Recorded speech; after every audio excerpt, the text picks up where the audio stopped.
소리 내 맘을 울리네.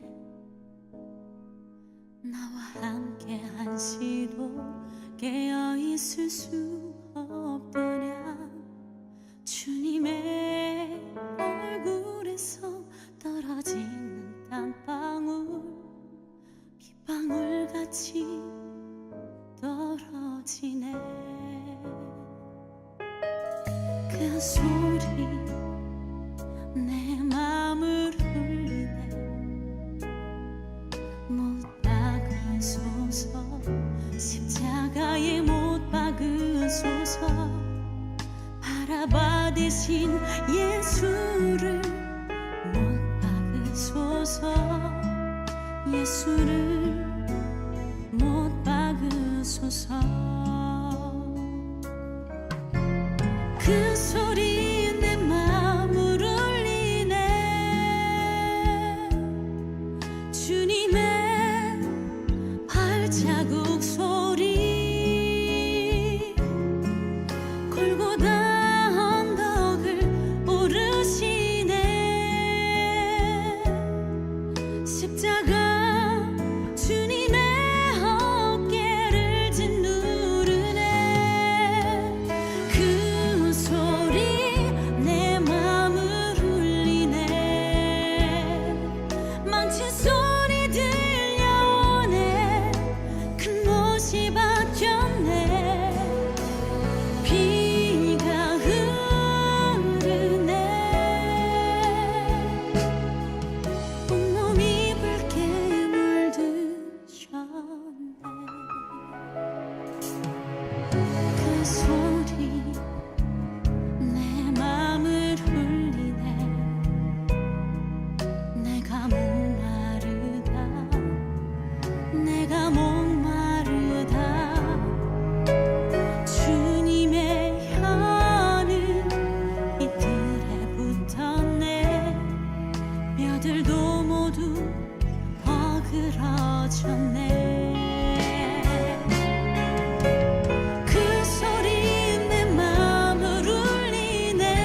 마가복음 8장 34절 35절 말씀.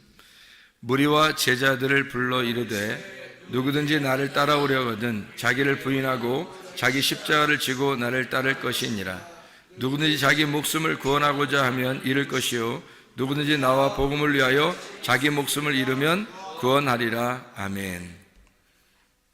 자기를 부인하고 십자가를 지고 주님을 따르라 그랬어요. 자기 목숨을 구원하고자 하면 잃을 것이고 나와 복음을 위해서 자기 목숨을 잃으면 구원하리라 그랬습니다. 그러니까 어떻게 하면은 살겠다는 거예요? 죽고자 하면 살겠다는 얘기입니다. 살고자 하면 죽는다는 얘기고 죽고자 하면 살겠다는 얘기예요. 한마디로 말하면 필생즉사, 필사즉생이라는 말씀이에요. 죽은 자는 말이 없다. 죽은 자는 말이 없다. 죽은 자는 뭐가 끝났다는 얘기예요? 뭐가 끝났다? 죽은 자는 뭐가 끝났다? 목숨이 끝났다? 죽은 자는 뭐가 끝났다? 전쟁이 끝났다. 전쟁이 있다는 것은, 전쟁을 아직 하고 있다는 건 뭐예요? 안 죽었다, 살아있다는 얘기예요. 내가 살아있으면 오직 살아있는 자가 하나님이기 때문에 반드시 그 하나님은 우리하고 전쟁을 하신다는 거죠. 그게 성경이고, 그 전쟁이 끝났다고 하는 것, 마지막 종말이라고 하는 건 전쟁을 끝내기 위해서 전쟁하는 것이 바로 종말이에요. 그러니까 옛사람, 옛성전이라고 하는 옛 예루살렘, 돌 예루살렘 성전을 무너뜨리고 새로운 예루살렘, 새로운 성전, 새로운 사람을 만들기 위해서 하나님이 이 땅에 전쟁을 하시러 오시는, 그게 이제 예수님이죠. 그래서 예수님이 와가지고 사람들하고 부딪히는 거예요. 왜냐하면 하늘에서 왔으니까 땅에 있는 사람들하고 부딪히는 거죠. 하늘의 사상이 땅의 사상과 부딪히는 거예요. 하늘의 진리가 땅에서 말하는 땅의 진리와 부딪히는 거죠. 그러니까 하늘의 삶이 땅의 삶하고 부딪히는 것, 이걸 전쟁이라 그렇게 말하고, 결국에는 종말을 맞이해야, 그래야 구원을 받는 거죠. 그러니까 나의 종말은 나의 영혼의 구원을 받는 거예요. 내가 살아있다면 계속 전쟁이 끊이지 않는 거죠. 전쟁이 끝나야, 그래야 구원을 받는 거고, 전쟁이 끝나야 그걸 안식이라 그러는 거예요. 전쟁이 종식돼야지 안식이죠. 그죠? 전쟁이 끝나기 전에는 평화가 이루어질 수가 없는 거예요. 전쟁이 끝나야지 평화가 이루어지는 거예요. 그래서 전쟁 끝났다, 이걸 뭐라 그러면 평화다, 그걸 안식이라 그래요. 그래서 비로소 죽은 자는 말이 없다, 다시 말하면 죽은 자는 하나님 앞에 기도할 수가 없다 하는 얘기입니다. 산 자만 기도할 수 있죠. 산 자만. 살아있다는 말은 뭐예요? 살아있다는 말은 내가 죽고 그리스도로 살아있다는 얘기예요. 그래서 기도한다는 얘기야. 하나님의 아들만 아버지한테 기도할 수 있는 거예요. 그래서 살아있는 자만 기도가 가능하거든. 그 말은 살아있기 때문에 사랑하는 거고, 사랑하면 그게 살아있는 거고요. 살아있다는 것이 사랑하는 거고, 사랑하면 살아있는 거예요. 그러니까 사랑하는 사람은 기도하게 돼 있고, 기도하는 사람은 사랑하게 돼 있다는 얘기입니다. 다시 말하면 사랑은 살아있는 거고, 살아있는 사람은 기도하게 돼 있고, 기도는 하나님의 아들만 하고 있기 때문에 죽은 경험이 있어야, 죽었다고 하는 것이 사실이 우리에게 있어야 하나님의 아들이 되기 때문에, 하나님의 아들이 되면 기도하게 되고, 기도하는 것은 하나님을 사랑하는 것이다, 이렇게 되는 거죠. 그래서 안식이라는 것이 먼저 우리에게 와야 되고, 평안이라는 게 우리에게 와야 되는데, 그거는 전쟁이 끝날 때, 그때 오는 것이다. 전쟁이 종식됐다는 말은 나와 하나님과의 싸움에서 내가 완전히 패배했다는 얘기를 말하는 거고, 내가 완전히 잃어버려졌다, 나를 파괴시켰다, 내가 완전히 무너졌다, 이것을 전쟁이 끝났다라고 하는 거예요. 그러니까 하늘과 땅의 전쟁은 그렇단 말이에요. 그래서 하늘과 땅의 전쟁에서 내가 무너지면 하늘의 것이 이 땅에 내려와서 나를 무너뜨리고 다시 하늘로 나를 데리고 올라가는 거, 이게 이제 부활의 역사죠. 그러니까 나의 죽음과 나의 부활을 성경에서는 가르쳐주고 있는 말씀입니다. 그러니까 내가 죽지 않으려고 하면은, 내가 죽지 않으려고 살려고 그러면 죽을 것이고, 반드시 하나님은 싸워서 이겨서 죽이려고 할 것이고, 만약에 내가 죽으려고 하면 주님은 우리를 살리실 것이다. 그래서 필생즉사, 필사즉생이다 라고 하는 것을 우리에게 말씀해 주고 있는 얘기입니다. 진정한 이제 평화가 이루어진다고 하는 것은 전쟁이 끝나고 내가 죽었고 그러면 내가 다 잃어버려졌다는 얘기죠. 더 이상 내가 돌아갈 내 장소가 없는 거죠. 돌아갈 나의 집이 있으면 아직 안 끝난 거예요. 내 집이 나니까 내가 완전히 잃어버려지고 끝나야지만이 하나님 나라에 갈 수 있는 거지. 내가 아직 돌아갈 곳이 있다면, 이 땅에 아직 돌아갈 곳이 있다면 하늘나라에 갈 수가 없죠. 아직 준비가 안 된 거지. 그러니까 내가 돌아갈 만한 자리가 없어야 하늘나라에 가는 거예요. 마태복음 13장 44절에 밭에서 보화를 찾은 사람이 나와요. 그럼 이 사람이 가가지고 자기 집 소유를 어떻게 해요? 다 팔아요. 왜 다 팔아요? 하늘에도 남기면 안 되나? 안 되죠. 왜? 돌아갈 장소가 있으면 안 되니까. 다 잃어버려야, 그래야 이 밭에 보화를 살 수 있으니까 그런 거예요. 그러니까 밭에 보화를 진정으로 발견한 사람은 자기의 소유를 다 잃어버리는 것이 우선이라는 거죠. 그래서 자기의 소유가 다 잃어버려지면 갈 곳이 없으니까 밭에서 자든지 보화를 끌어안고 자든지 아마 그렇게 할 것입니다. 마찬가지로 우리가 우리 자신들을 자꾸 잃어버리지 않으려고 그러니까 그런 거지, 다 잃어버린다면 주님께서도 우리를 받아들이실 것이고, 내가 잃어버리지 않는다면 나 같은 보화, 나 같은 보물이 어디 있어요? 하나님 보실 때 내가 진정한 보물이죠. 근데 내가 잃어버리지 않은, 내가 살아있는 보물은 아직 때가 낀 거란 말이에요. 보물이 아니죠. 돌이란 말이에요. 그런데 내가 다 깎여지고 없어진 그 진정한 빛나는 보석이 되면 주님께서 우리를 찾으신다는 거죠. 주님께서도 우리 보물을 찾으시는 거예요. 내가 잃어버려진 나, 그래야 진정한 하나님의 아들, 보석이 되는데 그 보석을 하나님이 찾으시는 거죠. 그렇게 성경은 이루어졌다라고 하는 이야기입니다. 누가복음 10장에 보면 70자 파송 선한 사마리아인 마르다 마리아에 대한 이야기가 나와요. 마리아 같은 경우는 자기의 것을 잃어버리고 그리고 예수님을 얻은 케이스예요. 그죠? 그리고 선한 사마리아인 같은 경우는 어때요? 선한 사마리아인은 강도 만난 자를 도와주었죠. 강도 만난 자를 도와준다는 것은 이게 선한 사마리아인이 도와준다는 것은 이게 어떤 의미일까? 강도 만난 사람은 율법에 의해서 지금 넘어진 자를 얘기하는 거거든요. 율법에 의해서 넘어진 자를 누가 강도 만난 자를 지금 선한 사마리아, 누군가가 이 사람을 도와준다 그러면 선한 사람이 도와줘야 될 거 아니에요. 그런데 율법 있는 사람들은 다 이 사람들을 안 도와줬다고요. 왜? 자기가 잃어버릴 게 아직 있는 거예요. 잃어버려야 될 게 아직도 남아있는 거예요. 그러니까 잃어버릴 게 남아있으니까 자기들이 자기 잃어버리고 싶은 생각이 없는 거지. 그러니까 가까이 근처에 가지도 않는 거죠. 옆에 지나가는 거죠. 그런데 사마리아 사람은요, 원래 이방인이에요. 죄인을 대표하는 것입니다. 이런 이방인 가운데 죄인으로 오신 예수님, 선한 사마리아인은 더 이상 잃어버릴 게 없는 거예요. 다 잃어버리고 왔잖아요. 자기가 다 잃어버리고 왔기 때문에 더 이상 잃어버릴 게 없으니까 선한 사마리아인이 되는 거예요. 자비를 베풀 수 있는 거죠. 내가 내 거를 가지고 있다면, 아직 잃어버릴 게 남아있다면, 그러면 내 자신을 지키기 위해서, 그 잃어버리지 않은 그 소유물을 지키기 위해서 그 강도 만난 자를 피해갈 것이란 말이에요. 진정한 이웃이 될 수가 없는 겁니다. 진정한 이웃이 된다는 것은요, 자기를 다 잃어버렸을 때 진정한 이웃이 된다는 거예요. 사람이 이렇게 보니까 남과 북이 만나가지고 이제 멀리 있는 사람인 줄 알았더니 이제 우리가 가까운 길동무가 되었습니다. 이제 그런 얘기를 해요. 가까워졌다는 얘기죠. 이웃이 됐다는 얘기입니다. 자기를 내려놓으니까, 서로가 자기를 내려놓으니까 길동무가 되더라, 이 말이에요. 친구가 된다는 것이 그런 거죠. 자기를 욕심내면 어떻게 친구가 되겠어요? 자기 것을 잃어버리고 나를 내려놨을 때 친구가 될 수 있죠. 길동무가 될 수 있는 겁니다. 마찬가지예요. 자기가 잃어버리는 것이 남아있을 때는 친구가 될 수가 없죠. 잃어버린 걸 다 잃어버려야 친구가 될 수 있다, 그런 얘기입니다.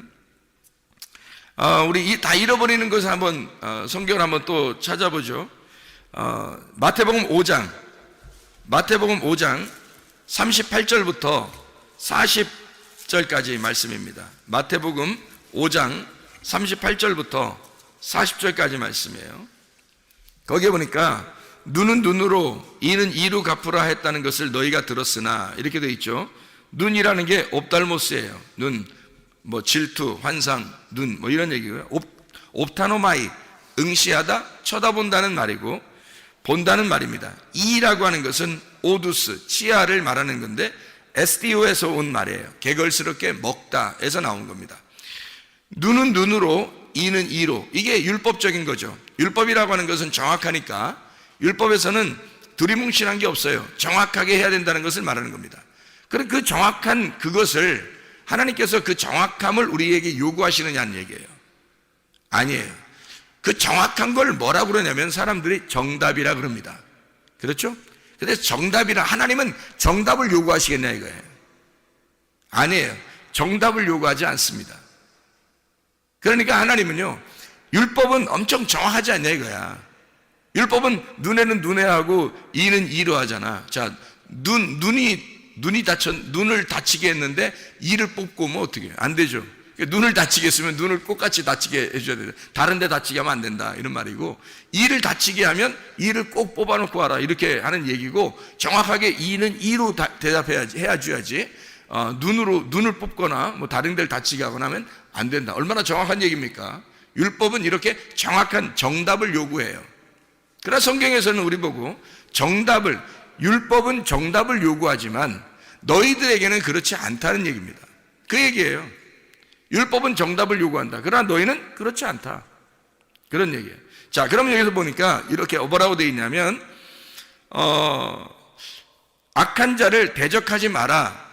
악한 자를 대적하지 말라는 말이 이런 말이에요. 악한 자를 대적하지 마라. 대적한다는 말이 안디스테미라는 단어예요. 이 안디스테미라는 단어가 대항한다, 반대한다는 그런 의미인데요. 이게 안티 알죠? 반대한다, 반대적인 거, 대치하는 거, 대신하는 거, 그런 거죠. 히스테미, 세운다는 말이거든요. 안티 히스테미예요. 그러면 세운다는 것을 반대하는 거, 세우지 않는 걸 말하는 거예요. 반대한다, 대적한다 이 말이에요. 대적하지 마라 했으니까 안티 히스테미, 세우는 거를 하지 않는 것을 하지 마라 그 말이에요. 무슨 말이냐면 세워주는 거를 하지 마라, 그걸 하지 마라는 거야. 세워주지 않는 걸 하지 마라 이 말이거든요. 자, 대적하지 마라는 말은 세워주는 것에서 반대하는 것을 하지 마라 그 말이에요. 그러면 다시 말하면 뭐 하라는 얘기예요? 잘 세워주라는 얘기예요. 대적하지 말고, 악한 자를 대적하지 말고 그 악한 자를 잘 세워줘라 그 말이에요. 이게 악한 자를 대적하지 말라 그 말은 악한 자를 잘 세워줘라. 다시 말하면 세워주는 것을 반대하는 것을 하지 마라. 악한 자를 잘 세워줘라. 진리로 잘 세워줘야 된다. 그 얘기를 하는 것입니다. 자, 여기서 오른편 뺨을 치거든 왼편도 돌려대며 그랬어요. 오른편 뺨을 치거든 왼편도 돌려대라. 오른편 뺨이 어떤 건데? 오른편 뺨이 이쪽에 있는 거? 왼편 뺨이 여기 있는 거? 그럼 여기 때리면 이쪽도 때리게 해주라는 거?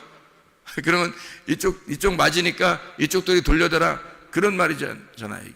물론 그렇게 뭐 어떤 사람한테 맞으면, 이쪽 맞으면 아유 뭐 여기도 때려 뭐 이렇게 하는 사람이 있다 하더라고요. 그럼 실제로 또 때리는 사람도 있다 하더라고요. 또 그걸. 그래서 하여튼 뭐 막 가자는 건지. 근데 오른편 뺨을 때리면 왼뺨도 돌려대라 그러는데, 오른편 뺨을 어떻게 때려요? 오른편 뺨을 때리는 거는 무슨 손으로 때려요? 왼손으로 때리잖아요. 오른손으로 오른편 뺨을 어떻게 때려요? 그죠? 아, 이렇게 돌려서, 이렇게 손으로 이렇게 돌려서 이렇게 좀 이상하잖아. 그죠? 예, 오른편 뺨을 치려면 이렇게 왼손으로 때리는 거고요. 왼편 뺨을 치려면 오른손으로 때리는 겁니다. 그러니까 오른편 뺨을 치거든 왼편의 뺨도 돌려대라 그 말이거든요. 그러면 쉽게 얘기해서 뭐예요? 왼손으로 치거든 오른손으로 맞아라 그 말이에요. 그죠? 오른편 뺨을 맞으면 왼편도 맞으라고 그러는 거니까 왼손으로 맞으면 오른손으로 다시 맞아줘라 그 말이거든요. 오른손이라는 건 뭐예요? 하나님의 권능을 말하는 거예요. 예수님께서 십자가 못 박혀 돌아가시고 부활 승천하시면 어디로 가죠? 하나님의 보좌 우편에 가시잖아요.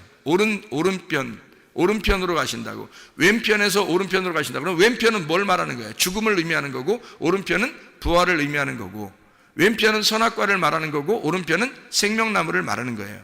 선악과로 맞았으면 생명나무로 맞아라 그 말이에요.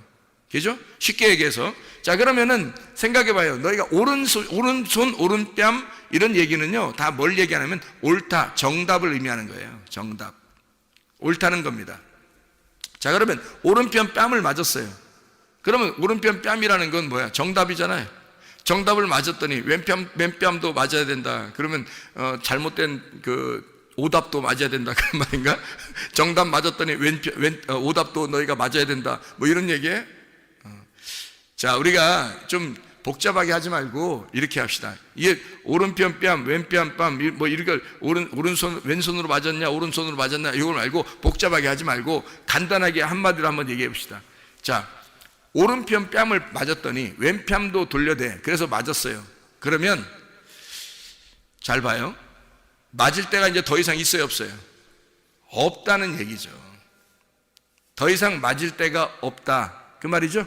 그럼 오른쪽도 맞았고 왼쪽도 맞았으니까 더 이상 맞을 때가 있다 없다? 없다. 그 얘기를 하는 거죠. 다시 말하면 다 맞았다 이 말이야. 다 맞았다. 더 이상 맞을 때가 남아있지 않다 그 말이죠. 더 이상 맞을 때가 남아있지 않다. 다 맞았다. 그렇죠? 그러면 항상 오른쪽에 계신 분이 누구라고요? 예수님이라고. 왼쪽에 있는 건 누구예요?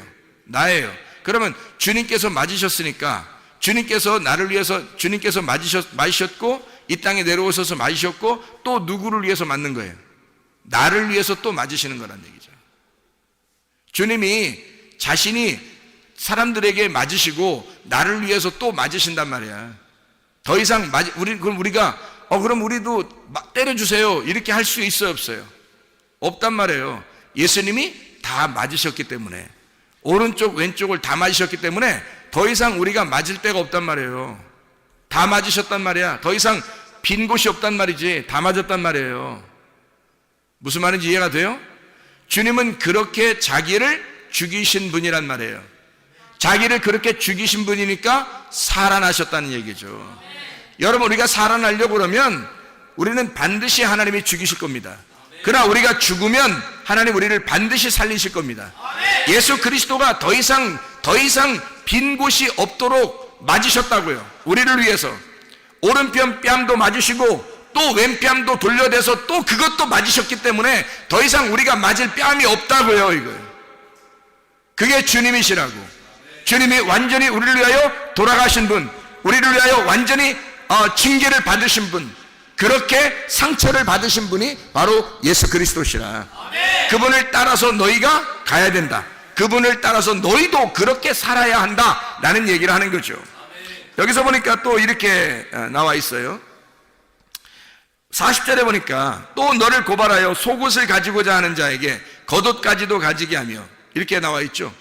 속옷을 가지고자 하면 겉옷까지로 줘라. 속옷이라는 게 키톤이고요, 겉옷이라는 게 히마티온이라는 단어입니다. 그러면 속옷 달라 하면 겉옷 주어라. 뭔 말이에요? 쉽게 얘기하라고요. 쉽게 얘기해서 뭐예요? 다 줘라 이 말이에요. 다 줘라. 더 이상 빼앗길 것이 없도록 다 주어라. 예수님이 십자가 못 박혀 돌아가시면서 예수님이 다 우리를 위해서 벗으셨죠. 요한복음 19장 23절 24절의 말씀, 겉옷을 네 깃에 찢어서 사람들이 나누어 갖고 속옷은 통으로 돼 있어서 제비를 뽑아서 나누어 가졌어요. 예수님은 벌거벗으시고 돌아가셨단 말이에요. 그러니까 속옷을 달라 하는 자에게 겉옷까지 주었고 겉옷을 달라고 하는 자에게 속옷까지 주신 분입니다. 다시 말하면 더 이상 잃어버릴 게 없는 거예요. 다 주셨어요. 누구를 위해서 그랬을까요? 여러분과 제가 아직도 잃어버려야 할 내가, 아직도 잃어버려야 할 것이 남아있는 나를 위해서, 아직도 남아있는 겉옷과 아직도 남아있는 속옷을 위해서 주님이 다 벗으시고 다 주셨단 말이죠. 더 이상 벗길 것이 없도록 다 주셨다는 거죠. 다 잃어버렸다는 얘기입니다. 주님은 죽고자 하신 분이에요. 자신을 죽고자 하신 분이니까 살아나는 거라는 거죠. 살아나려고 하면 죽는 거예요. 이렇게 죽으려고 하니까 살아나시는 거라는 거죠. 그래서 주님은 내 잘못이나 너의 잘못, 죄의 모든 것을 주님이 내가 담당할 테니 너는 맞을 이유가 없다. 내가 다 벗어서 줄 테니 너는 벗지 말아라, 이 말이거든요. 그러면 우리가 벗는 것과 주님이 우리에게 주시는 옷은 뭐냐 이거예요. 주님이 다 벗으신 것은 우리 때문에 벗으신 거예요. 그럼 우리도 벗어야 될 거 아니에요. 그게 가죽옷이라고요. 알몸덩어리 그게 가죽옷이란 말이에요. 그럼 가죽옷을 입는 우리가 이유가 뭐냐고요. 새 옷을 입기 위해서예요. 그죠? 헌 옷을 벗고 새 옷을 입기 위해서.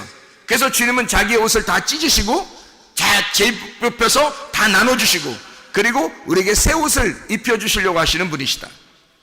새 옷. 그래서 썩을 것은 썩지 아니함을 입고 죽을 것이 죽지 아니함을 입을 때 사망이 삼킴받아서 사망을 이겨버리리라 라고 하는 그런 말씀이 있죠. 썩을 것을 벗고 썩지 않을 것을 입어야 된다라고 하는. 그래서 우리 주님은 썩을 것을 다 벗으시고 썩지 않을 것을 입기 위해서 주님은 죽으셨다. 필생즉사 필사즉생. 죽고자 하는 자는 살 것이고 살고자 하는 자는 죽게 될 것이다. 우리는 헌 옷을 벗어버리고 새 옷을 입으려고 하는 사람이에요. 만약에 헌 옷과 새 옷이 같이 있으면 이게 서로 어떻게 돼요? 서로 같이 꾸며놓으면 어떻게? 같이 있으면 이게 찢어진단 말이에요. 그러면 안 되죠. 그러니까 헌 옷을 완전히 벗어버리고 새 옷을 완전히 입어야 돼요. 처음부터 끝에까지 헌 옷이고 처음부터 끝에까지 새 옷이 되어야 된다는 거죠. 그러니까 이것이 두 개가 합해서 어정쩡하게 헌 옷과 새 옷이 다 같이 이렇게 있어서는 안 된다는 말이에요. 우리는 벗으려면 다 홀딱 벗어야 되고, 그리고 입으려면 완전히 입어야 된다는 거죠. 무엇을 벗어야 돼요? 옛날 헌 옷을 벗어야 된다는 말이에요. 새 옷을 입어야 된다는 것을 말하는 겁니다. 옛사람은 죽어야 하는 것이고 새 사람을 입어야 된다는 것을 말합니다. 나를 죽이고 예수 그리스도를 입어야 된다는 걸 말해요. 어둠을 버리고 빛을 입어야 된다는 것을 말하는 것입니다. 이것이 바로 그리스도의 새 옷이니까. 그리스도의 새 옷을 입으려면 나의 모든 것을 다 잃어버려야 돼. 그래야 주님을 얻게 되는 것입니다. 마태복음 26장에 향유옥합 깨뜨린 여인이 나옵니다. 이 여자는 향유옥합을 깨뜨림으로써 예수 그리스도를 전적으로 얻은 사람이란 말이에요.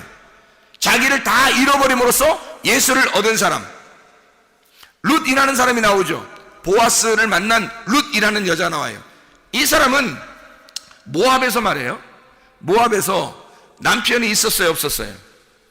남편이 있었죠. 있었는데 어떻게 됐어요? 죽었어요. 남편이 죽으니까 베들레헴에 와서 보아스를 만나게 됐거든요. 보아스를 만나게 됐을 때 보아스가 찾아왔나요? 룻이 찾아왔나요? 잘 생각해야 돼요. 룻이 찾아갔어요? 보아스가 찾아왔어요? 보아스가 찾아왔죠. 모압에서 자기 남편을 잃어버렸더니 베들레헴에 올라왔더니 보아스의 밭에 우연히 들어갔어요. 그럼 밭에 들어갔다는 얘기지, 밭에 우연히 들어간 거지, 들어갔다고 보아스를 만난 건 아니잖아요. 근데 보아스가 찾아왔죠. 보아스가 만나러 온 거예요. 그래서 저 여인이 누구냐?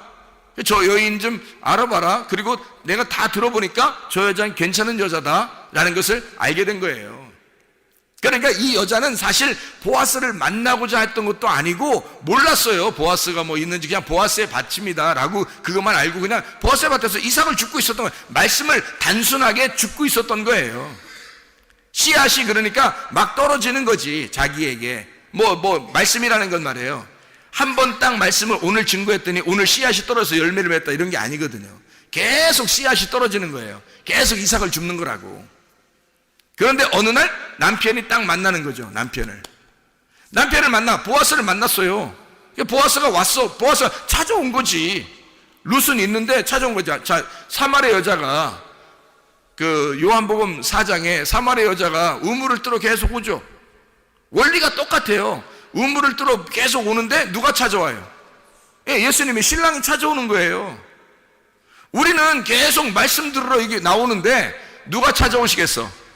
신랑 대신 예수님이 찾아오는 거예요. 우리한테. 그게 씨앗이 떨어지는 거야. 우리에게 역사하는 레마가 그날 떨어지는 거예요. 이 보아스가 룻을 만나는 순간 씨가 떨어진 거죠. 보아스의 씨가 떨어지는 거예요. 그 안에 이 사마리아 여자에게 예수님이 만나는 그날 사마리아 여자 안에 예수님의 씨가 떨어지는 거죠. 그 레마가 떨어진다, 그 말씀이 떨어진다는 말입니다. 그 생기가 그 여자 안에 들어간다는 것을 말하는 거죠. 삭개오가 있습니다. 삭개오가 예수님 만나러 온 줄 알지만 사실은 뽕나무 위에 올라가서 갔다 할지라도 만날 수는 없어요. 뽕나무 위에 소문만 듣고 그냥 막 뽕나무 위에도 올라가고 막 사람들이 워낙 많이 있었기 때문에 이미 많이 와 있는 곳에 삭개오도 찾아온 거거든요. 그러니까 그냥 많은 군중 심리에 의해서 같이 온 거예요. 그래서 뽕나무 위에 올라가서 좀 얼굴이라도 한번 보자, 지나가는 사람 한번 보기나 하자 그랬는데 사실 알고 보면 예수님이 삭개오를 만나러 간 거죠. 베데스다 연못에 그 38년 된 병자는 어떤가요? 아이고 뭐 당연하죠. 계속 연못에 옆에 있었는데 찾아온 거는 예수님이 찾아오신 거죠. 그러니까 이 사람이 아픈데 이 사람이 찾아갈 리는 없잖아요. 그냥 계속 연못에만 가 있던 거예요. 연못에만 계속 찾아가는 사람인데 예수님이 찾으러 온 거예요. 순서는 똑같아요. 자기가 베데스다 연못에 가 있으면 주님이 찾으러 온다는 얘기죠. 뽕나무 위에 올라가 있으면 예수님이 찾으러 온다는 얘기죠. 우물가, 야곱의 우물가에 계속 가면 주님이 찾으러 온다는 얘기죠. 그렇습니다. 룻이라는 여자가 보아스의 밭에서 계속 이삭만 죽고 있으면 어떻게? 보아스가 찾아온다는 얘기죠. 그렇습니다.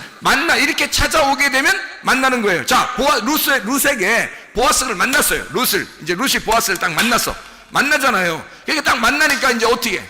둘이 사랑하게 되죠. 만나게 되죠. 이제 둘이 이제 뭐 룻이라는 게 친구니까 서로 친구가 되는 거예요. 비밀이 없어지고 서로 이제 한 입을 덮고 이렇게 된다는 얘기죠. 그렇게 둘이 이제 사랑하게 되었는데 잘 생각해 보시라고요. 룻이 보아스를 만나서 사랑하게 되는, 그러면 룻이란 여자가 보아스를 만났을 때, 보아스가 룻을 만났을 때 이 여자가 만약에 모압의 남편이 있었다거나 또는 다른 곳에 만날 만한 남자가 있었다면 그러면 이 보아스가 귀할까? 아니라는 거죠. 이 여자는 남편을 다 잃어버린 여자예요. 다 잃어버린 여자이기 때문에 보아스만 바라본 거예요. 보아스를 만날 수 있었던 거죠. 다시 말하면 자기 남편, 첫 번째 남편이 잃어버리니까 두 번째 남편만 사모하게 되더라 이 말입니다.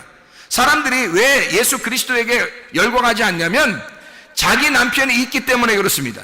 첫 번째 남편, 아직도 잃어버리지 않은 그 남편이 아직도 있기 때문에 예수 그리스도에게 열광하지 않는 거예요. 우리 자신들이 첫 번째 남편을 다 잃어버렸으면 두 번째 남편을 열광하게 돼 있거든요. 그런데 첫 번째 남편이 아직도 살아있단 말이에요. 그러면 두 번째 남편에게 열광하지 않죠. 아직 미련이 남아있는 게 있으니까, 아직도 잃어버려야 할 것이 있으니까 그런 거예요. 근데 주님은 우리에게 두 번째 남편이 우리를 찾아오시는 그 방법은 뭐냐? 반드시 첫 번째 것을 다 잃어버린 자들에게만, 모든 것을 잃어버린 죽은 자들에게만 찾아오신다는 겁니다. 다시 말하면 죽고자 하는 자에게 사는 길을 마련해 주는 거죠.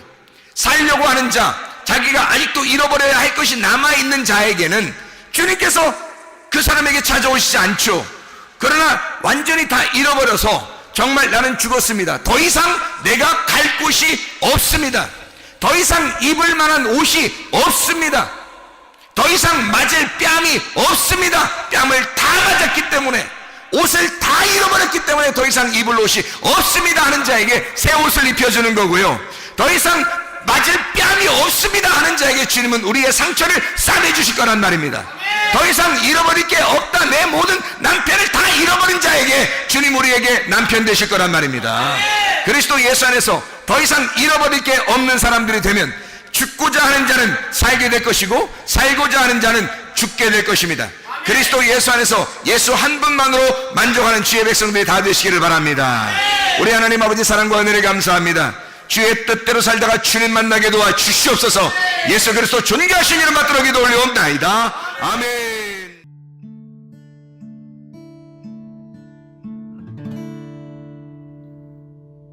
내 속에 내가 너무도 많아서 당신을 쉴 곳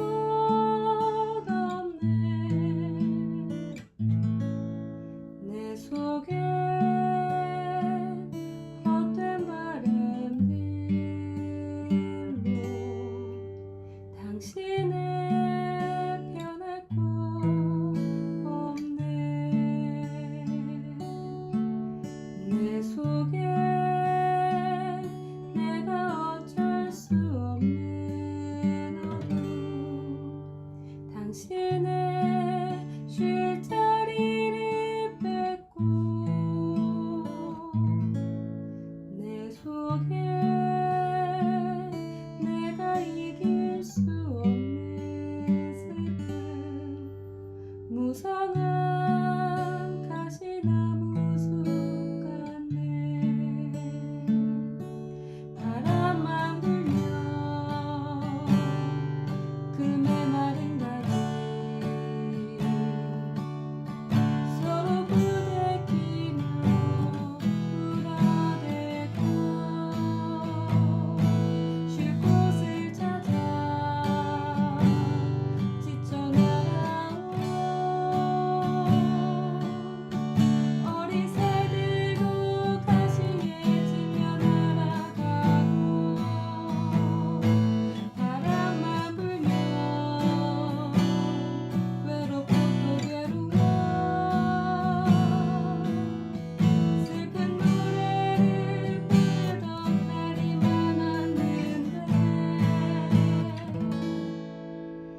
내 속에 내가 너무도 많아서 당신의